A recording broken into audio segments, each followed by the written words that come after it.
Primeiro, uma saudação lá do Rio Grande do Sul.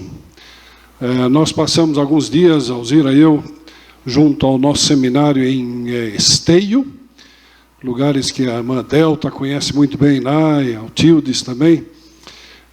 E ali tem um seminário nosso, está o pastor Cléo, e ele também manda uma saudação, e a igreja lá em Canoas.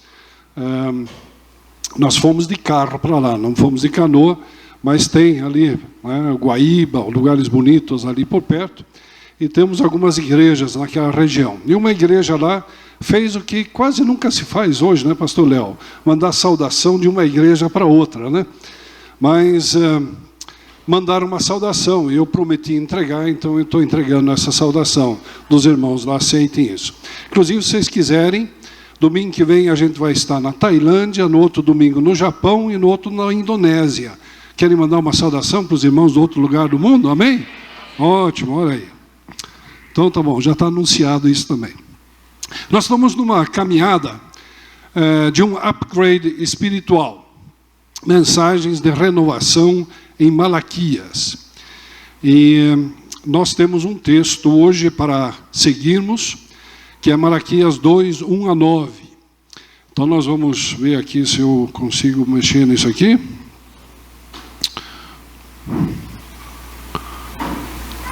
Aponto para onde? Olha só. Dá para vocês lerem, não? É que vocês trouxeram o celular também. E, olha, não faz mal nenhum quem trouxe Bíblia, olhar na Bíblia, sabe? Também funciona. Eu sei que é um método meio antigo, meio passado e tal, mas o interessante olhar na Bíblia é saber onde é que está esse texto. Malaquias é o último livro do Antigo Testamento. Então você vai até Mateus, e aí volta um pouquinho e você acha Malaquias ali. Acharam ou não? Amém? Então nós vamos ler esse texto aqui, de Malaquias 2, 1 a 9. Diz o texto assim: E agora essa advertência é para vocês, ó sacerdotes. Se vocês não derem ouvidos e não se dispuserem a honrar o meu nome, diz o Senhor dos Exércitos, lançarei maldição sobre vocês, e até amaldiçoarei as suas bênçãos. Aliás, já as amaldiçoei, porque vocês não me honram de coração. Por causa de vocês, eu destruirei a sua descendência, esfregarei na cara de vocês os excrementos dos animais oferecidos em sacrifício em suas festas, e lançarei vocês fora com os excrementos. Então vocês saberão que fui eu que lhes fiz essa advertência, para que a minha aliança com Levi fosse mantida, diz o Senhor dos Exércitos. A minha aliança com ele foi uma aliança de vida e de paz, que na verdade lhe dei para que me temesse. Ele me temeu e tremeu diante do meu nome. A verdadeira lei estava em sua boca, e nenhuma falsidade achou-se em seus lábios. Ele andou comigo em paz e retidão, e desviou muitos do pecado. Porque os lábios do sacerdote devem guardar o conhecimento, e da sua boca todos esperam a instrução na lei, porque ele é o mensageiro do Senhor dos Exércitos. Mas vocês se desviaram do caminho, e pelo seu ensino causaram a queda de muita gente. Vocês quebraram a aliança de Levi, diz o Senhor dos Exércitos.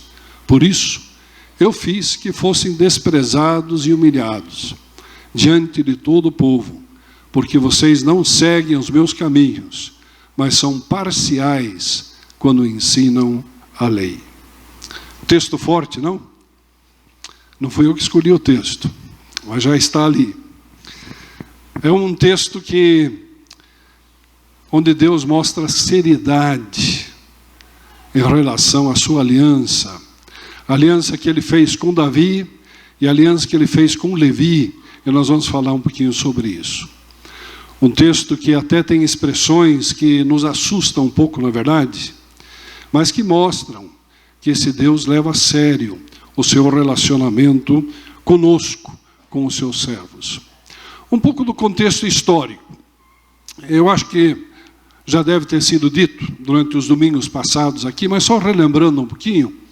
Malaquias Ele faz parte daquele tempo de reconstrução de Jerusalém, do templo, também da própria religiosidade, do culto a Deus, depois do exílio na Babilônia. Ele é contemporâneo, provavelmente, de Ageu, de Zacarias, quem sabe um pouquinho depois de Esdras, Zorobabel, Neemias, mas é essa época de reconstrução após o exílio na Babilônia. É um tempo muito importante para Israel. Assim como Deus precisava trabalhar com o povo quando eles saíram do Egito, e ele gastou tempo com eles, o plano era 2 anos, caminhando no deserto da Arábia, passando pelo Monte Sinai e reensinando o povo quem eles eram, dando novamente uma identidade ao povo de Israel. Da mesma forma, agora depois de 70 anos de exílio na Babilônia, eles precisavam novamente renovar, justamente esse tempo de renovação da sua aliança com Deus, de compreender o que significava realmente ser o povo de Deus. Então é um tempo onde Deus está trabalhando com o povo para novamente lhes dar a identidade de ser o povo de Deus e entenderem qual é a missão deles na terra, diante das nações. Então é um tempo muito importante. É uma reconstrução, mas também uma renovação dessa aliança com Deus que precisava ser feito. Deus não iria falhar. Deus não está quebrando a aliança, não é o que o texto diz. Ao contrário, ele está dizendo que vocês quebraram a aliança, mas eu mantenho essa aliança com Davi, eu mantenho também a aliança com os levitas, com os sacerdotes, diz o Senhor. Uma restauração de compromisso e de missão. E eu creio que essa é uma mensagem importante para nós também, por isso que temos essa série de estudos durante esse mês. Nós precisamos constantemente renovar o nosso compromisso com Deus. Entender o que significa sermos o povo de Deus, sermos a igreja do Senhor. Entendermos por que Deus nos escolheu, por que nós somos um povo escolhido por Deus para servi-lo, por que nós fazemos parte dessa igreja de Jesus Cristo. É interessante também que isso aqui antecede os 400 anos de silêncio, antes da chegada do Messias, do nascimento de Jesus. Então, depois de Malaquias, nós temos esse período, mais ou menos de 4 séculos, até que vem João Batista, e depois vem o próprio Cristo, o próprio Jesus. E é um período que nós não sabemos muitos detalhes sobre eles, mas sabemos que foi um período de invasão por parte de outros povos novamente. Foi Jerusalém, o templo foi saqueado, e foi um tempo assim de muita dificuldade, na verdade, do povo de Israel. Por isso havia, inclusive, essa expectativa da vinda do Messias, de uma restauração. E esses 3 profetas, Ageu, Zacarias e Malaquias, trazem também essa perspectiva da restauração do reino de Deus através do Messias. Vocês já têm visto alguns temas. Eu só menciono eles aqui, só para nós termos isso junto aqui quando entramos no texto. Já foi falado sobre o Deus amoroso, né? Quem sabe o domingo passado falou-se sobre a aliança de Deus com o seu povo, de alguma forma. Hoje nós vamos falar um pouquinho sobre essa repreensão à liderança, principalmente, os sacerdotes. Temos também, nesse livro, questões familiares, que tratam inclusive a questão da infidelidade. Fidelidade ao Senhor, fidelidade ao seu povo, à família e outras coisas assim, são também importantes. E nós temos também o dia do julgamento com as profecias messiânicas. Então o livro de Malaquias é um livro muito interessante, porque justamente está buscando uma restauração, uma renovação do povo em todos os sentidos da vida. E mais uma vez fica claro que Deus não está apenas pensando no aspecto espiritual do relacionamento com Ele, mas também como é que isso funciona de uma forma coerente no dia a dia nosso, na sociedade em que nós vivemos, na família a qual pertencemos, no contexto do povo de Deus, inclusive. Então, Malaquias é um livro interessante, o nome, vocês já viram, significa mensageiro. Não temos muitas referências históricas sobre Malaquias no Antigo Testamento, mas tudo indica que é essa época que ele está atuando, e tem muitos temas parecidos com Ageu, Zacarias, mas também com Esdras e Neemias. E agora apagou tudo. Uma renovação moral e espiritual. Bom, nós vimos aqui algumas palavras fortes sobre os sacerdotes, não é verdade? Veja, já no capítulo 1 tem falado sobre o relaxo no serviço a Deus no templo. A forma bastante desagradável como estava sendo feito os sacrifícios e as coisas no templo. Mas é uma forma de desonrar, na verdade, o Senhor. Não entender o que é sagrado, não entender aquilo que realmente era a lei do Senhor. Diz também o texto aqui que eles não deram ouvido ao Senhor. E quem sabe uma das coisas mais perigosas é quando os servos de Deus não escutam a voz de Deus. Quando, quem sabe, começam a agir por conta própria, desejos próprios, quem sabe seguindo apenas o seu próprio entendimento, ou quem sabe os seus interesses, não deram ouvido ao Senhor. E se existe alguma coisa que Deus não gosta, e rejeita, odeia, e volta, em todo o Antigo Testamento nós temos textos dessa forma, é quando o povo não escuta o Senhor. Ou porque fecha os ouvidos e não quer ouvir, ou porque está tão distante, ou porque está tão preocupado com outras coisas, que já não escuta mais a voz do Senhor. Como é importante termos essa sensibilidade de ouvir a voz do Senhor. Como é que nós ouvimos essa voz do Senhor? Lendo a sua palavra, em oração com Ele, ouvindo inclusive a palavra de Deus através de outras pessoas, ouvindo a voz do Senhor. E de vez em quando Ele fala também diretamente, né? De uma forma ou de outra Deus fala conosco. Não deram ouvidos ao Senhor. Também não honraram o nome de Deus. E é claro, fazendo as coisas no templo de uma forma que não era correta, quem sabe apenas para manter uma tradição, uma rotina, né? Apenas para fazer o que sempre fizeram, mas sem levar a sério, era uma forma de não honrar a Deus. E Deus leva isso muito a sério. Um texto paralelo que nós temos é justamente em Ageu, onde estão reconstruindo a cidade, estão reconstruindo as casas, mas não estão dando muita bola, não estão se interessando muito pela casa do Senhor. E Deus diz, olha, vocês estão cuidando muito das suas casas, né? Inclusive casas muito bonitas, bem enfeitadas, mas e a minha casa, diz o Senhor?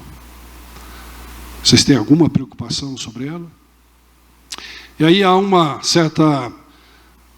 certo avivamento, diz Ageu, e o pessoal começa a trabalhar na igreja, né, no templo, restaurar o templo. Trazem madeira, trazem material, enfeitam. E aí de repente Deus diz, opa, está muito bom isso aí, mas e eu? E eu? Até a atividade dentro do templo podia desviar a atenção do próprio Senhor, de não ouvir a sua voz, de não honrar o seu nome. Ele precisa ser a prioridade. Ele, o Senhor, no nosso relacionamento, através de Cristo, do Espírito Santo. Também era muito grave o fato de que eles não estavam ensinando a lei. E diz o texto que eles eram até parciais. E parciais pode significar tanto que eles estavam escolhendo partes da lei para ensinar, ou estavam aplicando a lei de uma forma parcial, uma forma fazendo diferença entre pessoas, por exemplo, né? Discriminatória. E isso era muito grave para a função que os sacerdotes tinham. E diz um texto uma expressão muito triste: desviaram pessoas do caminho. Inclusive é interessante essa expressão caminho que nós temos aqui, porque essa é uma forma de expressar no Novo Testamento aqueles que seguiam a Jesus Cristo, os do caminho. E nós já temos essa, profeticamente podemos dizer, essa ideia de uma caminhada, de uma jornada com Cristo, já antecipada aqui no livro de Malaquias. E causaram queda de muita gente. É triste, não é? É uma descrição bastante negativa desses sacerdotes que nós temos aqui em Malaquias. Não existe muito de júbilo, de glória a Deus, aleluia, nessa descrição, nesse trabalho dos sacerdotes. Não seguem meus caminhos. Esse era o problema deles. Mas quem são esses sacerdotes? Bom, parece que a coisa começa com Moisés e Arão. Vocês conhecem a história, não vamos entrar nesses detalhes, mas eles eram da linhagem de Levi. Então, um dos filhos de Jacó, Levi, e Moisés e Arão torna-se, podemos dizer, o primeiro que é reconhecido como um sacerdote levita. E a sua função, que nós vemos na saída do Egito e depois durante a caminhada no deserto. E ali nós temos em Números, no livro de Números, nesses ensinamentos que Deus estava dando para o povo durante a caminhada no deserto, a função dos levitas. E é interessante que eles, quando vão fazer a repartição das terras de Canaã, a terra prometida, fazem uma divisão entre as tribos, né, de Jacó, os filhos de Jacó, mas os filhos de Levi não recebem uma terra própria, mas eles têm uma função muito especial dentro tanto daquilo que vai ser depois o reino do norte como o reino do sul, na divisão que vai ocorrer mais tarde depois. Esses levitas, diz assim, em Números 1, 49 e 50, não façam o recenseamento da tribo de Levi, nem a relacione entre os demais israelitas. Em vez disso, designe os levitas como responsáveis pelo tabernáculo, que guarda as tábuas da aliança, por todos os seus utensílios e por tudo o que pertence a ele. Eles transportarão o tabernáculo e todos os seus utensílios, cuidarão dele e acamparão ao seu redor. E ali tem outras instruções também. Mas os levitas, que em grande parte vão ser os sacerdotes, eles têm uma função muito específica, um chamado muito específico dentro do povo de Israel. E é acerca disso que Malaquias está falando aqui. Quer dizer, há uma expectativa da parte de Deus de que esses sacerdotes, esses levitas, a maioria deles, dos sacerdotes, eram levitas, nem todos os levitas eram sacerdotes. Mas, nesse texto de Malaquias, eles estão sendo colocados como sinônimos. Havia uma expectativa da função deles dentro do povo de Israel. Eram eles que carregavam a arca, por exemplo. Eram eles que, quando mudava o tabernáculo, à medida que eles estavam indo pelo deserto para chegar na terra de Canaã, mais tarde também o que se vai depois ser reformado o templo em Jerusalém, eles que têm essa responsabilidade de cuidar desse templo e serem, inclusive, sustentados pelo resto do povo de Israel. Tem muitos detalhes interessantes que nós não temos tempo de entrar. Mas Há algo que o texto aqui fala de uma aliança de Deus com Levi. A verdade é que não há nenhum texto específico que fala sobre essa aliança, além desse texto em Malaquias. E aí a gente tem que tentar entender um pouquinho o que aconteceu. E há uma referência muito interessante, em Números 25, 11 a 13, acerca de Finéias. Nome bonito, né? Temos algum Finéias aí? Não. Finéias, filho de Eleazar, neto do sacerdote Arão. Então era neto, ele era também dessa linha ou linhagem de Levi. Desviou a minha ira, diz Deus, de sobre os israelitas, pois foi zeloso com o mesmo zelo que tenho por eles, para que em meu zelo eu não os consumisse. Diga-lhe, pois, que estabeleço com ele a minha aliança de paz. Dele e dos seus descendentes será a aliança do sacerdócio perpétuo, porque ele foi zeloso pelo seu Deus e fez propiciação pelos israelitas. Então é provavelmente essa ocasião que Malaquias está se referindo, Deus está se referindo através de Malaquias, desse Finéias, que tinha, na verdade, combatido contra os deuses falsos, e até, na verdade, acabado com alguns dos infiéis israelitas que tinham se misturado com pessoas de religiões pagãs e servido a outros deuses. Então é uma aliança que Deus faz com Levi, uma aliança de paz e de vida, diz o nosso texto de Malaquias. Então veio o exemplo positivo. O texto não tem só exortação, só repreensão, não. Tem um exemplo muito positivo, que eu acho que é a nossa mensagem dessa noite. Esse exemplo de Levi. Provavelmente da linhagem de Levi, Levi está representando aqui todo um sacerdócio que foi fiel ao Senhor. Um sacerdócio que, de fato, cumpriu com a expectativa que Deus tinha. E diz o texto que foi uma aliança de vida e de paz. Vida aqui, naturalmente, significa muito mais apenas que o respirar. Significa uma vida em abundância, significa prosperidade, significa o shalom de Deus, significa a presença de Deus em todos os aspectos, dando ao povo a condição de viver bem. Mas também a paz. E a paz, naturalmente, fala sobre o relacionamento entre as pessoas, mas também a paz com Deus. É uma aliança que, de alguma forma, nos leva a entender, a ver, a projetar aquilo que é a aliança, a nova aliança em Jesus Cristo. Uma aliança de paz, uma aliança de vida. Nós tivemos aqui o batismo hoje. Morrendo, ressuscitando com Cristo. É uma aliança de vida. E essa é a intenção de Deus.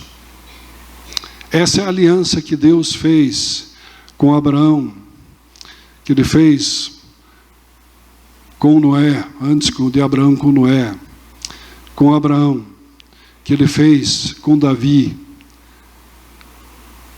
que ele fez em Jesus Cristo, com você e comigo. Uma aliança de vida e de paz. Diz que Levi, simbolizando então o sacerdócio, diz que essa aliança foi para que ele temesse a Deus. E diz que ele temeu e tremeu. Né? Temeu no sentido não de ter medo de Deus, mas de entender quem Deus é. E de novo, essa seriedade no relacionamento com Deus, de entender a grandeza de Deus. Cantamos sobre isso. Esse Deus grande, maravilhoso, que faz milagres, é verdade, mas um Deus que é o Senhor dos senhores, que é o Deus acima de tudo, que é o dono da história, aquele que tem uma missão, a missão de Deus, de resgatar o ser humano, e vai levar essa missão, essa tarefa até o seu cumprimento. O Deus acima de todos. Temer a Deus não é ter medo de Deus, mas é reconhecer quem Deus é. E tremer. Ele diz que tremeu diante do Senhor. E quem não treme, né? Quem não treme diante do Senhor? Entendendo a nossa pequenez, entendendo como nós somos finitos diante do infinito, como nós somos limitados diante do ilimitado, como nós somos temporários diante do eterno, a nossa dependência dele. Levi tinha entendido isso. E diz que Levi falou a verdadeira lei. Diz que nenhuma falsidade havia em seus lábios. E eu acho muito bonita a expressão, andou com Deus. Andou com Deus em paz e retidão. Que exemplo bonito. No meio dessa repreensão aos sacerdotes, Deus coloca um modelo, que é Levi, que é esse sacerdote, representado aqui pelo nome de Levi, que agiu de forma correta. Então é possível, é isso que Deus está dizendo. Vocês sacerdotes que estão me desobedecendo, não é porque a tarefa de vocês é impossível. Há um exemplo de alguém que conseguiu, que andou comigo em paz e retidão. E por isso, ele desviou muitos do pecado. Outra expressão bonita, não é verdade? Que tarefa excelente de um sacerdote, desviar outros do pecado. Enquanto que aqueles que desobedeceram, fizeram que muitos caíssem no pecado. Eu acho que uma das carências que nós temos em nossos dias, e certamente foi assim em toda a história, é de modelos que podem ser seguidos. Levi é um sacerdote que pode ser seguido no seu modelo. É possível. É claro que Jesus é o nosso modelo maior, mas Levi representa um de nós, que nós também podemos viver dessa forma. Os levitas tinham muitas funções: servir no tabernáculo, no templo, julgar diferentes causas, ensinar a lei de Deus. Inclusive Neemias cita aqui uma série de levitas que diz que eles instruíram o povo na lei, e todos permaneciam ali, leram o livro da lei de Deus, interpretando e explicando, a fim de que o povo entendesse o que estava sendo lido. Então nós temos exemplos de levitas, de sacerdotes, que ao longo da história do povo de Israel tinham entendido a sua tarefa. Bom, e daí? Nós podemos dizer que a função sacerdotal, ela se divide em dois aspectos aqui. E isso chega também até nós. Em primeiro lugar, os sacerdotes levíticos, eles eram representantes de Deus diante do povo. Eles tinham que ser porta-vozes, mensageiros, é o termo usado aqui, da lei de Deus, da vontade de Deus, do plano de Deus para com o povo. Canais da bênção de Deus. Eles precisavam abençoar o povo em nome do Senhor. Então eram representantes do reino de Deus. Mas ao mesmo tempo eles eram representantes do povo diante de Deus. Eram os sacerdotes que chegavam com os sacrifícios, ou recebiam os animais ali, estavam junto nos sacrifícios. O sumo sacerdote, uma função muito específica, e de sacrificar diante de Deus, pedindo perdão dos pecados, intercedendo pelo povo, era a função do sacerdote. Então essa dupla função dos sacerdotes. Diz assim o verso 7, porque os lábios do sacerdote devem guardar o conhecimento, e da sua boca todos esperam a instrução na lei, porque ele é o mensageiro do Senhor dos exércitos. Bom, o que isso tem a ver conosco? Por que Malaquias, e esse texto é interessante para nós? Vocês lembram o texto de 1 Pedro 2? Não, desculpe, 1 Pedro capítulo 2, verso 9. Vocês, porém, são geração eleita, sacerdócio real, nação santa, povo exclusivo de Deus, para anunciar as grandezas daquele que vos tirou, vos chamou das trevas para a sua maravilhosa luz. Hoje, a função sacerdotal não é só do pastor Léo e da pastora Itamar, ou dos outros pastores, obreiros, líderes que estão aqui. Todos nós temos essa função sacerdotal. É claro que nós nos organizamos um pouco, né, em termos de uma estrutura de igreja e tudo isso, mas todos nós somos sacerdotes. Então essa repreensão que nós temos em Malaquias não é apenas para aqueles que oficialmente têm um título de liderança, mas para nós como igreja do Senhor. Todos nós somos sacerdotes.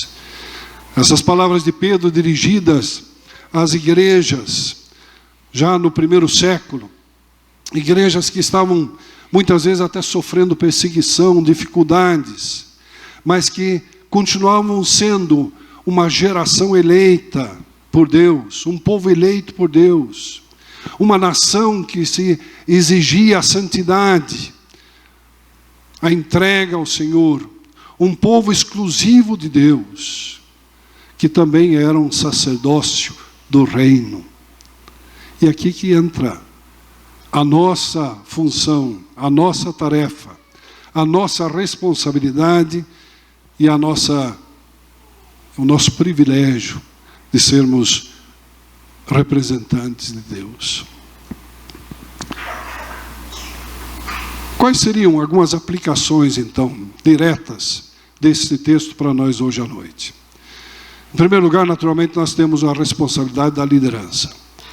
Deus cobra de nós líderes fidelidade à sua palavra.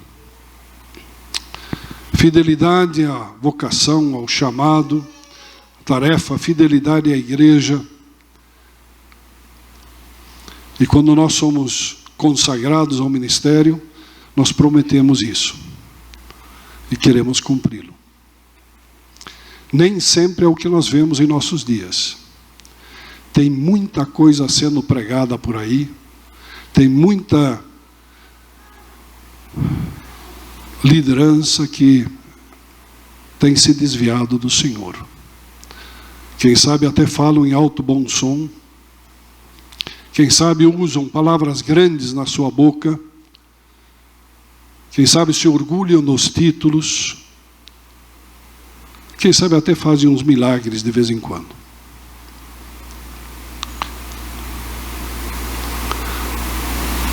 A palavra do Senhor é bastante forte para aqueles que abusam do poder que lhes foi dado, poder espiritual, poder de liderança.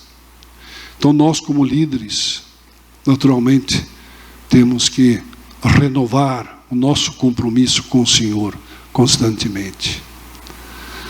Mas também o fato de que todos nós somos sacerdotes. É claro que você não vai colocar no seu cartão de visitas agora que você é sacerdote. Não precisa fazer isso, né? Inclusive no meu não está, né? Mas significa que todos nós temos essa tarefa dupla. Somos representantes do reino de Deus diante da sociedade onde nós estamos, diante das pessoas ao nosso redor.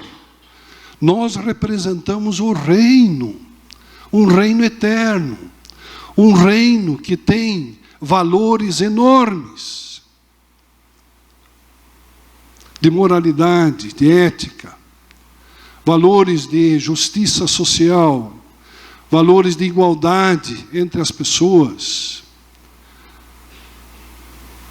valores de solidariedade, valores de paz. Nós somos sacerdotes. Mas também Estamos representando o povo diante do Senhor, intercedendo, não é verdade?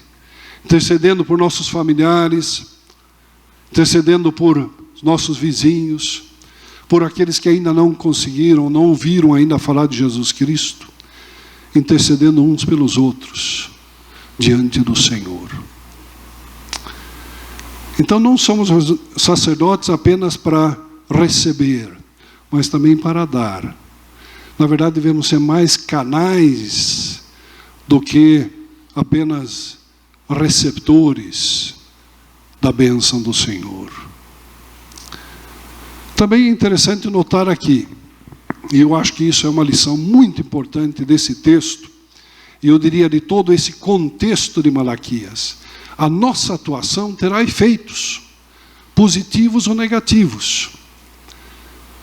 São negativos se nós não agirmos de acordo com a vontade de Deus. É o que o texto fala. Vocês têm causado maldição. E até alguns termos fortes em relação a isso. Tem feito com que pessoas tenham caído. Têm sido levados ao pecado, à perdição. Mas também tem efeitos positivos, que nós vimos no exemplo de Levi. Quando agimos de acordo com a vontade de Deus, quando estamos comunicando esse Evangelho de Jesus Cristo, isso tem efeito positivo. Nós podemos ser uma bênção onde nós estamos. Não é verdade? Você já notou isso? Você notou que quando você age de acordo com a vontade de Deus, as pessoas ao redor são abençoadas. Não é verdade? E às vezes quando a gente age de uma forma não muito boa, isso também afeta todo o ambiente ali. Então, a nossa atuação tem efeito, tem resultados. E em último lugar, a fidelidade à palavra de Deus. Eu creio que precisamos estar sempre renovando também o nosso compromisso com a palavra do Senhor. Que dos nossos lábios saia aquilo que vem do Senhor, que é a vontade do Senhor. Que nós sejamos porta-vozes, mensageiros dessa mensagem de esperança, de salvação, essa mensagem de paz em nossos dias. Eu não sei como é que Malaquias estava se sentindo quando escreveu essas palavras e pronunciou essas profecias. É verdade que ainda não chegamos ao fim do livro. Tem luz no fim do túnel, e não é o trem que está vindo, não é?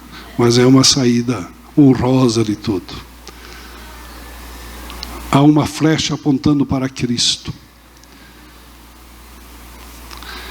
E se a gente olha para aquilo que, quem sabe, se exige até dos sacerdotes e de nós todos, a gente diria: mas quem somos nós? Por isso que Jesus diz: eu estou com vocês. O meu Espírito está com cada um de vocês. Para que nós possamos ser esses sacerdotes fiéis, idôneos, abençoadores por onde nós vamos. Que Deus nos abençoe. Amém.